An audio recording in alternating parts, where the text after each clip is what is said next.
Muito bom dia, feliz sábado. Sejam todos bem-vindos a mais um estudo da lição transmitida. Vamos iniciar o estudo dessa lição, a lição de número 8, Salmos, parte 1. Queremos agradecer a você que está conosco nesta manhã. Temos aí a Marileusa que está conosco, a Cleide Vieira, a Eliane Alves, o irmão Salomão Góes, a Vanessa Montalvão, a Cleusa sempre está aqui, a Rosilene, a minha sogra Marta Dias e o meu sogro Luiz Gonçalves, que deve estar aí na roça acompanhando. Que o Senhor abençoe cada um de vocês. Que bom que vocês estão aí conosco nesta manhã. Hoje está conosco o Carlos, ele vai compartilhar a lição com a gente. Eu gostaria que você desse o bom dia, Carlos, para os nossos irmãos que estão acompanhando de casa. Bom dia a você que está aí do outro lado, é um prazer estar aqui com vocês mais uma vez, que bom. Vamos aí pedir a Deus para que possa nos dar sabedoria, para que nós possamos estudar essa lição, compreender, tirar algumas dúvidas. E somente através do Espírito Santo que Ele possa nos dar essas clarezas, né? Para que nós possamos compreender essa lição tão importante nos nossos dias. Se você ainda não está com a sua lição na mão aí, pega a sua lição. A lição desta semana vai falar sobre os salmos, né, nessa semana e na próxima. Se você ainda não está com a sua lição, pega a sua lição aí. Nós vamos orar. Agora eu vou pedir o Carlos que faça a oração. Nós vamos orar e vamos iniciar o estudo da lição desta manhã. Oremos então. Nosso Pai Celestial, mais uma vez estamos aqui reunidos. Eu peço que o Senhor intervenha com o Teu Espírito Santo sobre nosso favor e também sobre as pessoas que estão do outro lado da telinha assistindo e que eles possam ser preenchidos com a Tua santidade e assim possamos compreender esse tema que é tão importante, que é a lição da Escola Sabatina que o Senhor tem deixado para nós no dia de hoje. Em nome de Jesus, amém. Amém, Senhor, amém. Então vamos lá. Lição nos Salmos, parte 1, a lição de número 8. Nós já estudamos um trimestre. Você percebe que os Salmos, ele é um livro cheio de lições, e não só de versos de aconselhamento e tal, mas é um livro profético, né? Interessante, né, Carlos? Sim. A lição aqui, ela comenta que nós, como adventistas, cremos muito no livro de Apocalipse, né, e no livro de Daniel como livros proféticos, né? Mas eu gostaria que você lesse o verso áureo aí, Carlos, e falasse um pouco sobre essa questão do livro de Salmos. O que o livro de Salmos tem a ver com Apocalipse, né? A gente pode aprender muito com o livro de Salmos. O que você gostaria de falar para a gente, assim como introdução do nosso estudo desta manhã? Então vamos aqui para o verso para memorizar, que diz assim: Olheis, eis o Cordeiro estava em pé sobre o monte Sião. Com ele estava 144.000, que tinha escrito na testa o nome do Cordeiro e o nome de seu Pai. Os 144.000 são um grupo, né, que vão estar na volta de Jesus. E eles vão estar no céu com os cordeiros. Isso significa que eles vão estar com a mesma característica de Jesus, né?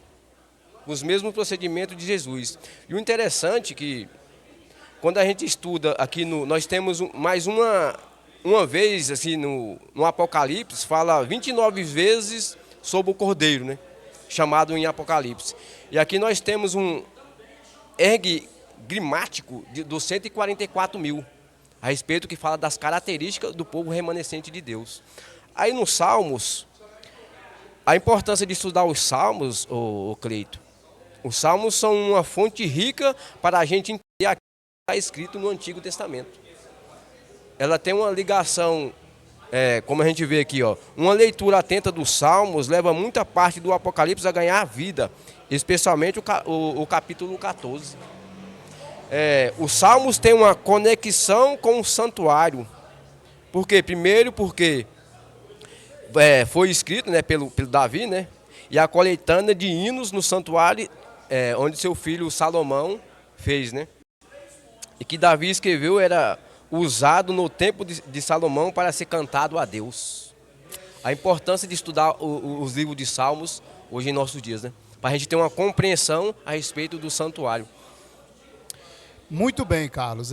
Esqueci de mencionar aqui, Carlos, eu e o Carlos estamos aqui, né, Carlos? Somos desbravadores, né? E hoje assim como foi mencionado aí pela minha sogra, hoje é o dia do aniversário do clube, né, Carlos? 23 anos do Exatamente. Clube Pleiades, né? Que vocês possam orar por esse clube, que vocês possam colocar esses desbravadores, essa liderança nas mãos de Deus. E agora nós estamos aí segurando esse bastão, né, Carlos? Mas esse clube, como já tem 23 anos, né, várias pessoas já passaram por esse clube e eu não poderia deixar de mencionar aqui. Mas vamos voltar para o nosso estudo da nossa lição aqui, Carlos. Ainda na parte aí da introdução, na parte de sábado, fala que o povo de Israel ele foi um povo que Deus usou, né, para levar o evangelho às outras nações. E aí fala que hoje nós, como nação, como povo adventista, povo que crê no advento, nós também somos chamados a levar uma verdade. A nossa tarefa é levar uma verdade, né, uma verdade do evangelho eterno para o povo, né? Então, Carlos, a gente pode entender que nós não adianta só a gente vir para a igreja, a gente entender as profecias, a gente procurar ser fiel a Deus. Não é só isso, né, Carlos? A vida cristã nossa não é só isso, né? Não Bom, é só a gente participar aqui, não é isso? Bom, eu posso falar assim, que a pregação do evangelho ela não pode ser só pregada dentro da igreja, né? Nós temos que compartilhar aquilo que a graça nos presenciou, né? Que é a salvação, né? Então, uma vez que Cristo nos apresentou a nossa graça, então a gente tem que compartilhar essa graça maravilhosa que é em Cristo Jesus para o povo lá fora também, né? E aqui, Carlos, ainda na parte de sábado, fala assim, ó, que nós somos chamados a buscar a misericórdia de Deus e adorar e obedecer esse Criador, né? Então, a obediência e a adoração, né, são duas coisas Sim. muito importantes, né? Então, vamos avançando aqui para a parte de domingo, Carlos. Falou sobre nosso sumo sacerdote, né? A gente sabe que o santuário foi dito para que Deus mandou que o santuário fosse construído aqui, né? Em figura, em sombra, quer dizer, uma representação de um verdadeiro santuário que existe lá no céu. A gente percebe, Carlos, que a maioria dos segmentos religiosos, ou todos eles, né? Não se detém com isso aqui, né? Sobre a questão do santuário. Mas esse tema, Carlos, esse tema do santuário é um tema que a Bíblia fala pouco nele. Quando fala que Jesus é nosso sumo sacerdote, o sumo sacerdote ele tinha um papel importante lá no santuário terrestre, né? E quem é nosso sumo sacerdote, né, Carlos? Se eu perguntasse para você. A Jesus. mensagem do santuário, de um sacerdote, de um sumo sacerdote, ela é importante, ela tem a ver com a salvação, né? O que você gostaria de nos ajudar nisso aí, Carlos? Na realidade, o santuário de Cristo apresenta três realidades, né? O ministério de Cristo tem que ficar bem claro em nossas mentes. Por quê? Muitas pessoas lá fora hoje não acreditam na doutrina do santuário, né? Isso. É por isso que é importante a gente ter essa doutrina do santuário, primeiro em nossas mentes, né? Primeiro, a sua morte, que é a inspiração por todos os animais, né? Que ele morreu no santuário, apontava a morte de Cristo, né? Todo o seu ato dos animais, o sangue aspergido ali, tudo se apresentava a Cristo. O segundo lugar é a sua mediação como advogado no santuário. Isso edificava pela obra do sacerdote. O terceiro é a obra do juízo que realiza hoje nos nossos dias. Quer dizer, esse juízo ele começou em 1844 até o dia de hoje, né? É por isso que é tão importante a gente estudar sobre o santuário para a gente saber o que está acontecendo, né? Há um juízo acontecendo nos dias de hoje. E que juízo será esse? Cristo intercedendo, ele é um intercessor, mas da mesma forma também ele é um juiz. Né? Exatamente. Muito interessante esse tema, né, Carlos? Aqui fala, ó, ainda no último parágrafo aí da parte de domingo, fala assim, ó, como o povo de Deus interagia pessoalmente no templo. Então o santuário mostrava a interação, né? A gente vê as crenças pagãs, crenças de origem aí grega, né? Que as pessoas apresentavam sacrifício para Deus para apaziguar a ira de Deus, né? Para que o Deus deles não ficasse nervoso e tal, né? Chegava ao ponto de sacrificar a criança, né? Uhum. Mas aqui no santuário diz que Deus interagia, cara. Já imaginou, Carlos? Deus interagia, né? Com o povo dele. E o interessante aí, Carlos, que fala que o santuário não apresenta apenas símbolos, mas ajudam a ver Jesus por meio dele também podemos explorar as experiências pessoais que compreenderam o que Deus desejava ensinar. Então, todo o serviço do santuário ali, Carlos, desde o cordeiro que era morto, ali por passar por aqueles compartimentos até chegar no sacrifício que era feito uma vez no ano no Santíssimo, né? A gente pode entender que ele tinha um papel pedagógico, né, Carlos? Exatamente. De ensinar e mostrar o quão terrível é o pecado, não é isso? Sim, corretamente. Indo aqui para a parte de segunda-feira, Carlos, fala sobre o Monte Sião. Apocalipse fala sobre esse Monte Sião, Carlos, e o que significa esse Monte Sião? Esse Monte Sião ele já foi um lugar físico, um lugar que você ia nele, mas o que significa, o que é esse Monte Sião? Pelo que você estudou, o que você entende sobre isso? Eu vou aqui em Apocalipse 14, do 1 a 5, onde João fala: olheis, eis o cordeiro em pé sobre o Monte Sião. Olha ele usando o Monte Sião, é o santuário, o templo de Deus, né? E com ele os 144.000, tendo na fonte escrito o seu nome e o nome de seu pai. Sobre os montes Sião, ele está em Apocalipse 14, onde os 144.000 estavam sobre os montes Sião. Moriá, onde fala ali na própria lição, Moriá foi onde Abraão quase sacrificou seu filho ali, né? Isso. Isaac. Naquela região tinham construído o templo e esse monte passava a ser chamado Monte Sião, o monte de Deus, né?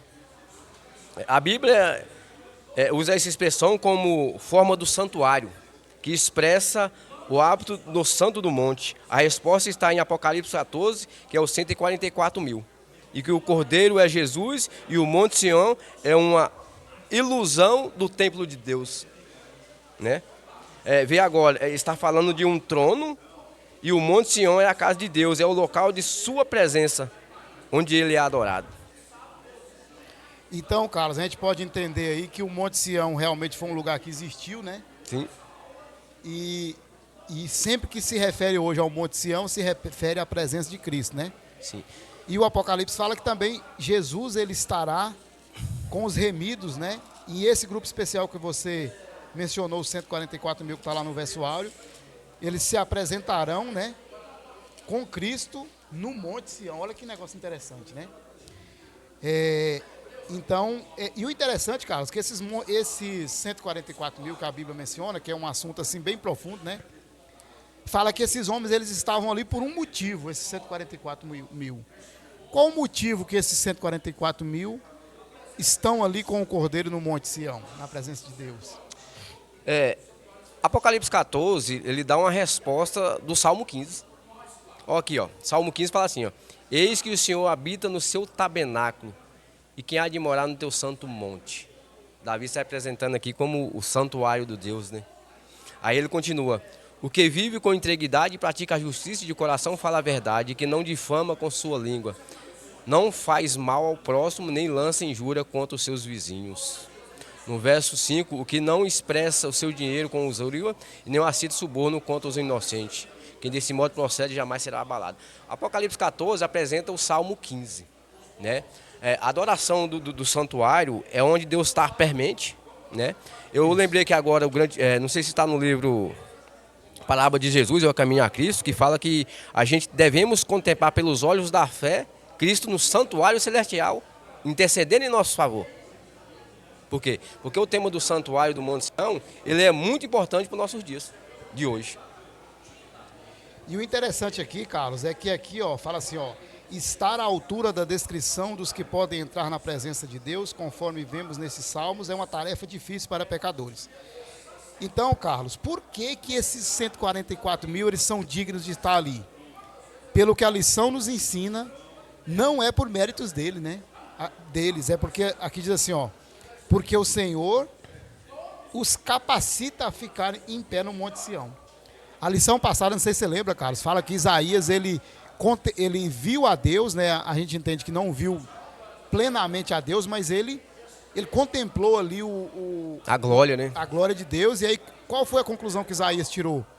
Que ele era um homem de lábios impuros. Isso. Não era e convivia nada, né, com pessoas impuras ainda, né? Exatamente. esse mesmo apego que Deus quer conosco, né? Ele quer que a gente tenha essa amizade com Ele, né? Exatamente. Só que a gente for estudar a lição aqui do 144 mil, você vê que quando a gente vai para Apocalipse, você vê que eles lavaram as suas vestes no sangue do Cordeiro. Quer dizer, as suas impurezas eles lançaram diante de Cristo, porque ele reconhecia o que Cristo fez na cruz do Calvário, né? Então a gente percebe aí, né, Carlos, dentro do que você está falando, que os 144 mil eles são dignos de estar lá, não por méritos deles, né? Mas porque se colocar na presença de Cristo, e aí a lição comenta que o Senhor os capacita a estar ali, né? E Exatamente. o que nós podemos aprender com isso? Que se a gente, né, Carlos, eu e você, colocar a nossa vida na mão de Deus, Ele vai nos capacitar, né? Apesar das nossas imperfeições, né? E aqui, Carlos, indo para a parte de terça-feira, fala assim, ó, a lei em nosso coração. Nós entendemos que nós somos o povo remanescente, Carlos. E aí fala que o remanescente reunido em Sião tinha escrito na testa o nome do Pai e o nome do Cordeiro. O que é isso, Carlos? Como que esse povo, os redimidos, tem um nome escrito na testa e o nome do Cordeiro, né? E o que significa isso? A promessa de Deus é da nova aliança, né? Ele escreve em nossas mentes, em nosso coração, a sua lei. A gente vê aí hoje aí fora que as pessoas criticam nós muito, né? Diz que a lei foi abolida, que a gente é salvo pela graça e etc, né? Exatamente. Só que a gente vê que a importância da lei que tem nos nossos dias, né? A obediência que a gente tem que ter sobre a lei. Não quer dizer que a lei ela nos salva. Não, nós já somos salvos. Então nós já somos salvos para obedecer.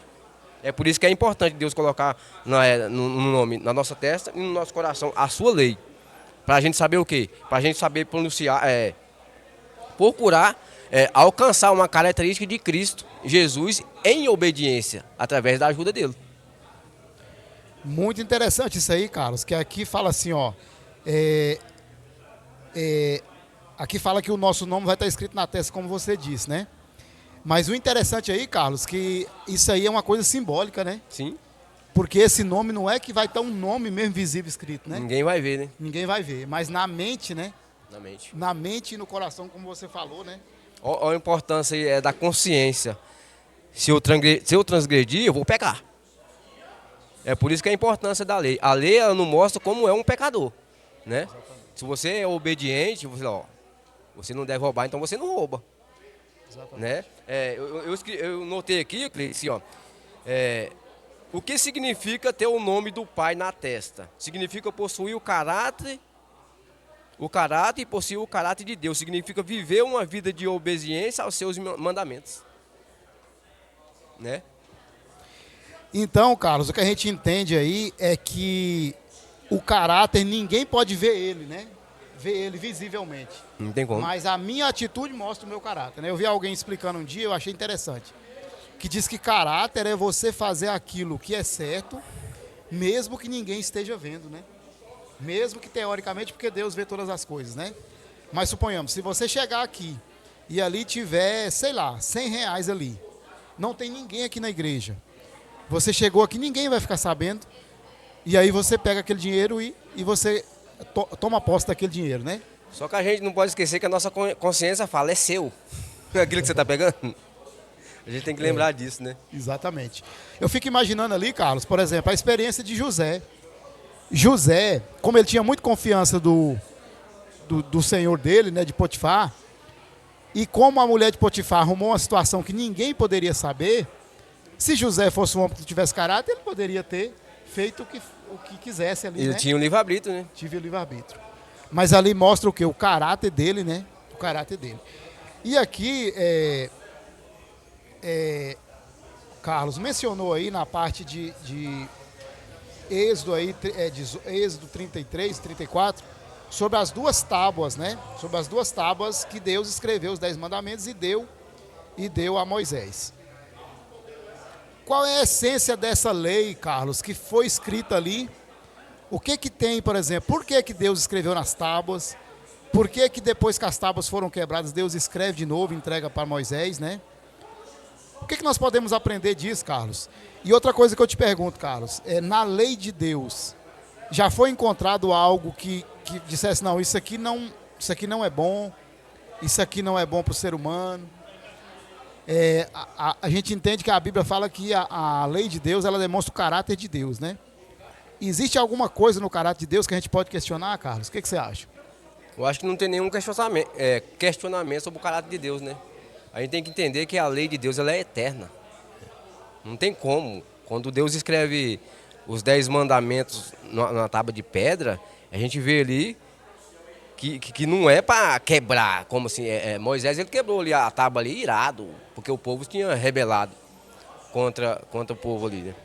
Mas só que aí quando Deus escreve ali na tábua os 10 mandamentos, é mostrando como é a forma de ter uma obediência aos mandamentos, né? O primeiro é amar a Deus sobre todas as coisas e ao próximo como a si mesmo, né?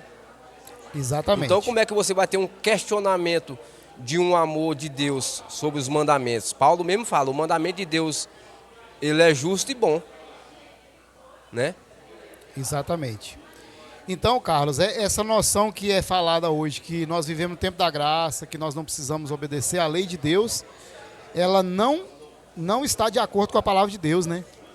Porque a lei de Deus, ela mostra o que está errado e a gente deve obedecer à lei de Deus e transmitir esse caráter de Deus, né, Carlos, na nossa vida, né? O interessante assim você falando aí que a lei de Deus foi transgredida, é o que o povo sabe por aí, né? Mas o que foi abolido na lei ali? O que foi abolido? A lei cerimonial. Se a lei de Deus foi abolida, como muito acha que é o sábado, como é que fica os outros 9? Que situação que fica? Tiago 2,10 fala que aquele que tropeçar em um só ponto será culpado de todos, né? Aí uma questão, eu sou casado, porque ele está 17 anos. Se eu, durante uma semana, trair a minha esposa 3 vezes na semana, o que vai acontecer? Um adultério. E o mandamento fala, não adulterarás. Então eu vou estar o quê? Vou estar transgredindo a lei. E além de eu estar sendo desobediente a esse mandamento, eu estou transgredindo os todos. Exatamente. Né? Então, Carlos, esse nome escrito na testa aí, a gente entende que os remidos, né? Nós, eu digo nós que eu também quero estar lá, né? Nós teremos a lei de Deus, né, Carlos? Na nossa mente, né? No nosso caráter, simbolicamente a gente vai ter o caráter de Deus. Isso é maravilhoso, né? O Senhor vai nos conceder que a gente tenha o caráter dele, né? Isso. E a lição mostra aqui, ó, o nome do Criador escrito na testa do remanescente não se trata de letra escrita no corpo. É uma questão de ter o caráter de Deus na mente e no coração. Assim reflete na vida o seu amor e o seu caráter. Quando somos atraídos para perto de Deus, passamos a amá-lo porque Ele é, pelo que Ele fez por nós. É um amor incondicional que você não entende e não tem resposta. Mas Ele nos ama ainda. E aí, Carlos, indo aqui para a parte de quarta-feira, falou aí sobre o Salmo 5, né? E aí entra aquela questão que a gente falou, Carlos, os Salmos, eles têm muito de ensinamentos e muito de profecia e de não só na questão ali da orientação. A gente fica impressionado com a questão do que o Salmo pode trazer para mim. Se a gente ler só o Salmo, né, Carlos, a gente vai compreender parece que é toda a Bíblia. Aqui no final fala que os Salmos ele está no coração da Bíblia, né?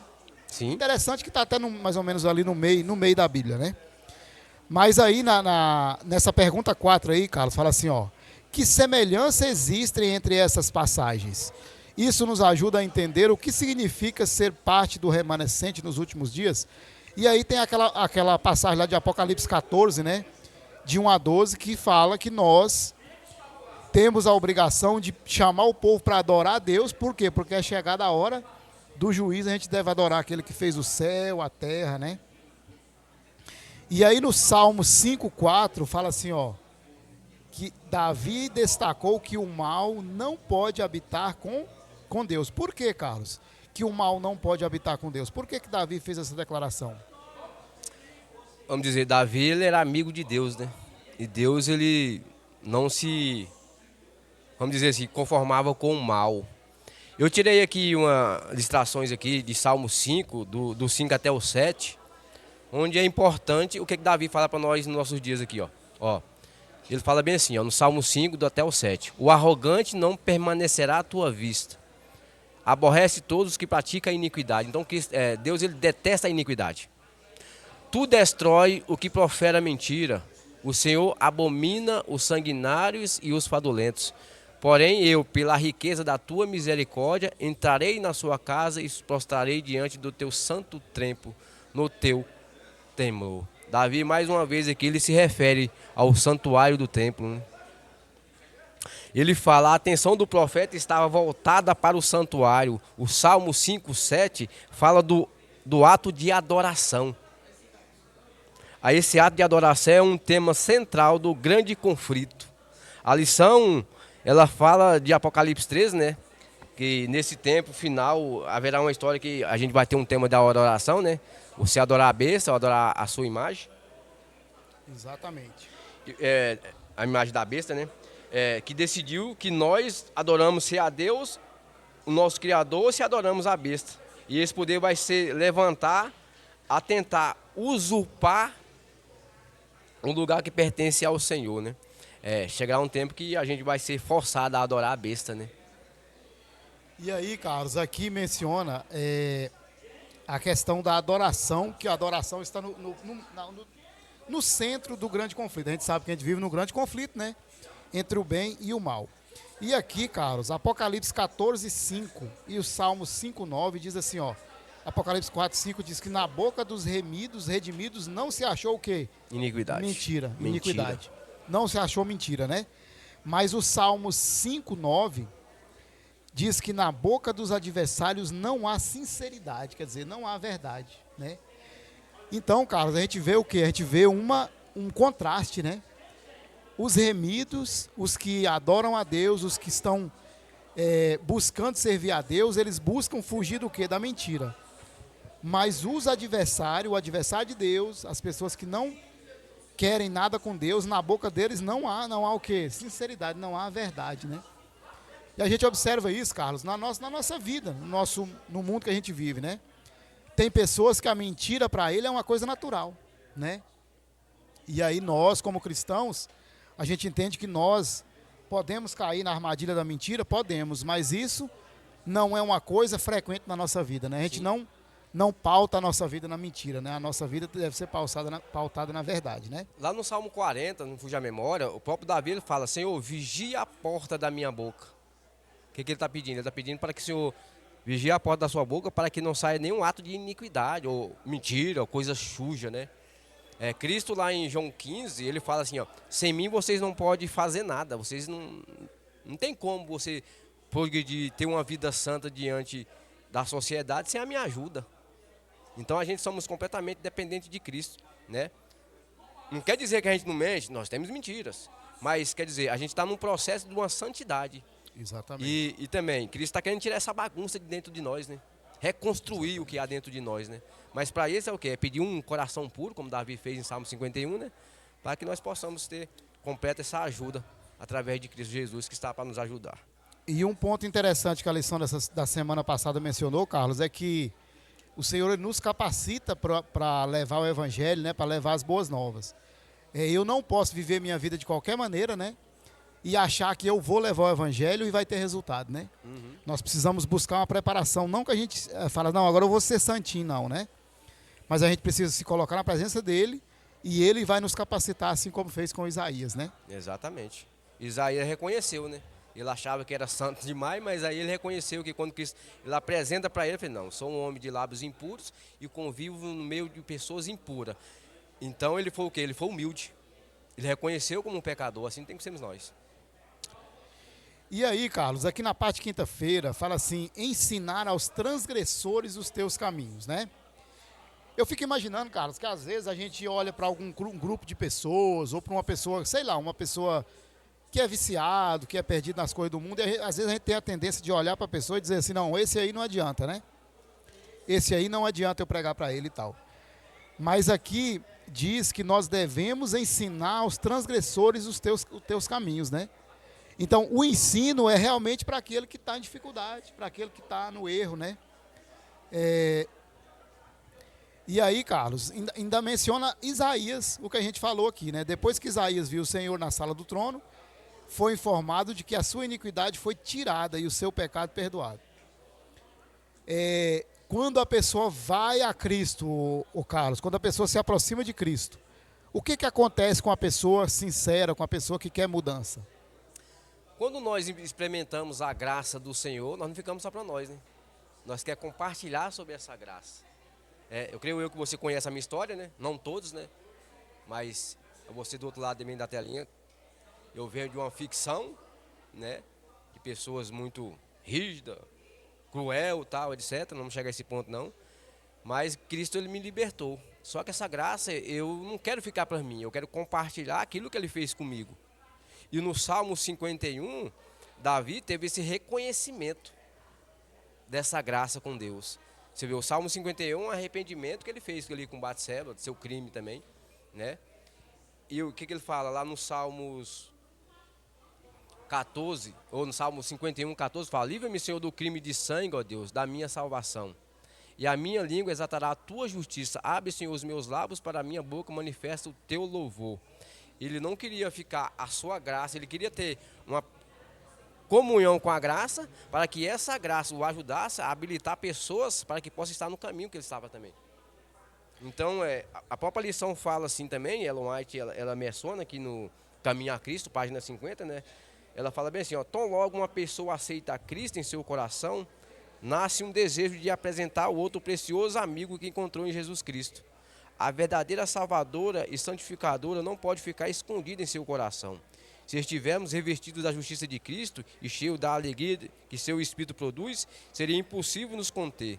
Se já provamos e vimos que o Senhor é bom, teremos alguma coisa a dizer como Filipe, ao encontrarmos o Salvador. Convidaremos outros para estar em tua presença. Então eu não posso ficar com essa graça só para mim. Eu tenho que compartilhar para os meus amigos sobre essa graça maravilhosa que é em Jesus Cristo. E aí, Carlos, entra naquilo que a gente comentou agora aí, ainda na parte de quinta-feira, fala assim, ó: como podemos proclamar a salvação aos outros se não a recebemos, né? Como que eu vou passar para a pessoa aquilo que eu não recebi, né? Para mim passar, eu tenho que procurar encher primeiro, né? Sim. E depois transmitir.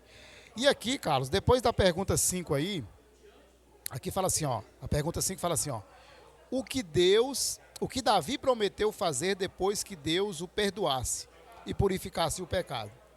Aqui fala assim, ó: ser chamado à presença de Deus é, em última análise, ser enviado de volta ao lugar em que estávamos.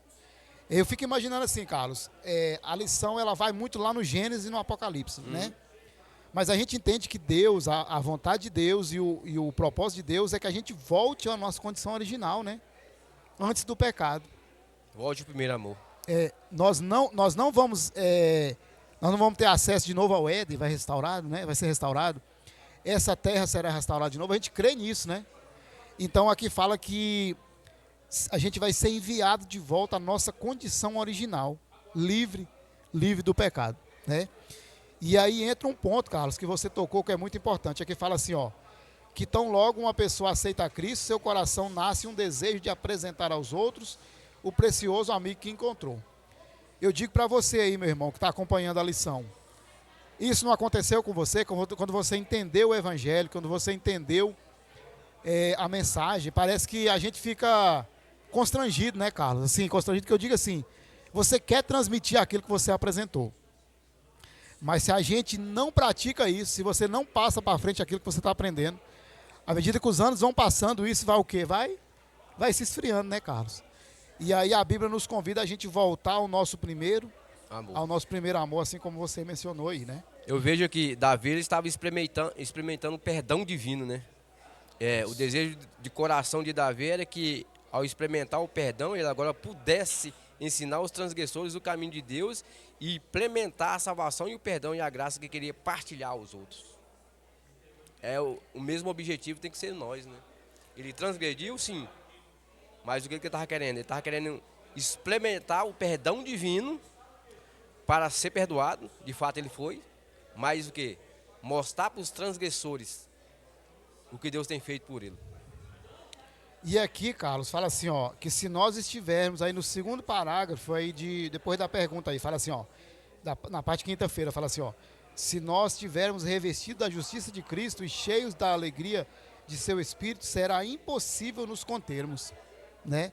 Não tem como, Carlos, a pessoa está cheia de Cristo, cheia da salvação que ele recebeu e ele não compartilhar, né? Ficar só para ele, né? Ele precisa compartilhar. Como se diz Ellen White, ela fala assim, quem é nascido no reino de Deus, nasce como um missionário, né? Isso. E aí, na parte quinta-feira, aí, o último parágrafo fala assim que as 3 mensagens angélicas, né, são fundamentais no Evangelho Eterno. A Bíblia sempre fala, Carlos, no Evangelho Eterno. Mas o que seria esse Evangelho Eterno? Existe um Evangelho que não é eterno, Carlos? O que você poderia nos ajudar nisso aí? Interessante que esse Evangelho Eterno nós vamos passar séculos e séculos estudando, né? No céu. Desse Evangelho, desse amor de Cristo, né? Só que a mensagem de Apocalipse 14 são apresentados para o tempo do fim, para os nossos dias, né? Que ele vai se cumprir, né? Que vem aí o alto clamor, né? Vai ser nos últimos dias. E também a chuva serode, né? Da qual nós iremos pronunciar a última advertência para o povo, né? Desse evangelho maravilhoso que é em Cristo Jesus.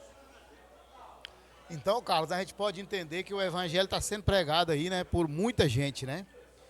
Mas o evangelho completo, né? Completo. Ele está na palavra de Deus e nós devemos buscar ele, né? Sim. Aqui fala assim, Carlos, ó. Na última linha do último parágrafo, quinta-feira, fala assim, ó.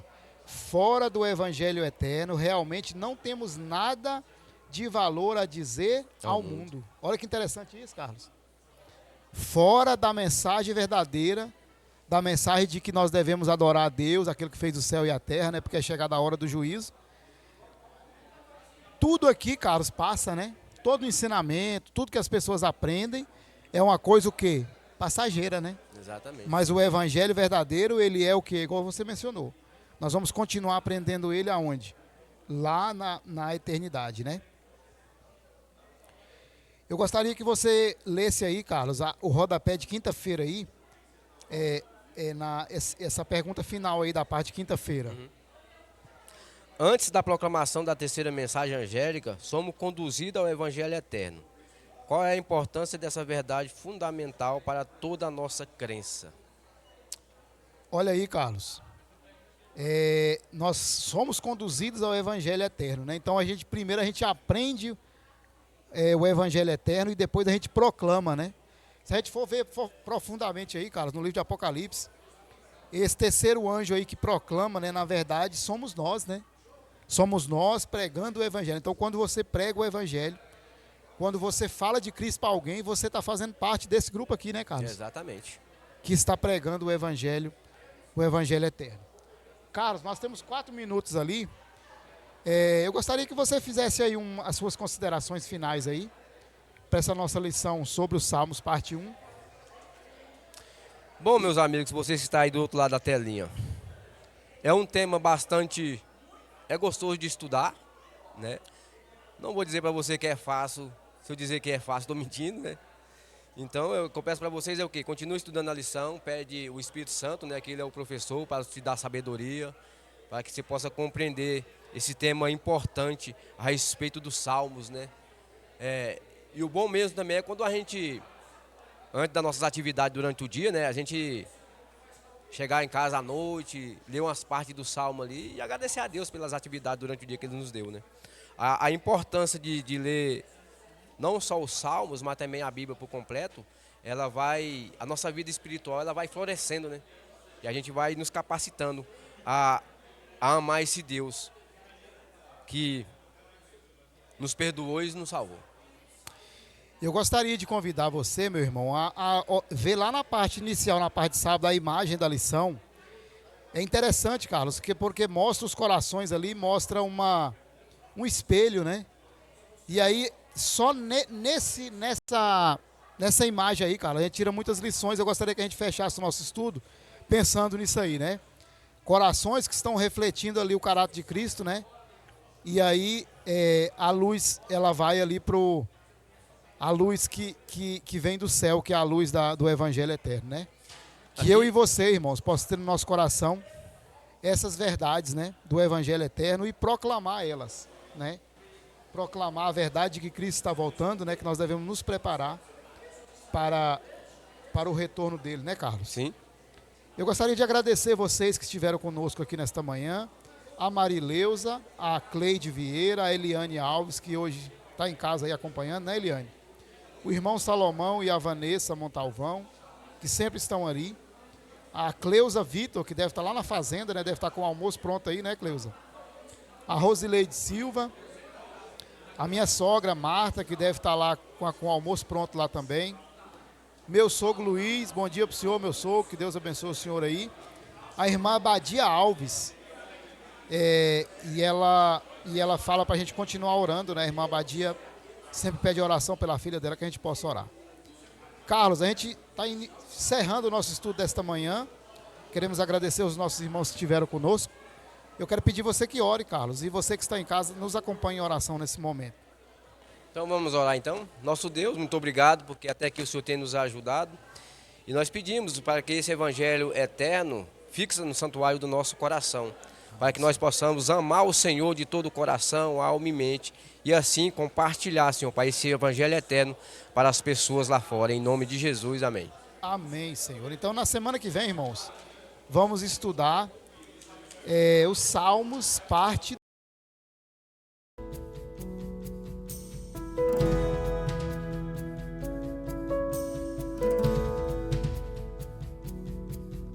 Pode estar aqui na igreja nesta manhã, acompanha através da transmissão a programação dos 23 anos do Clube Pleiades. Queremos desejar aí os parabéns, né, ao Clube Pleiades.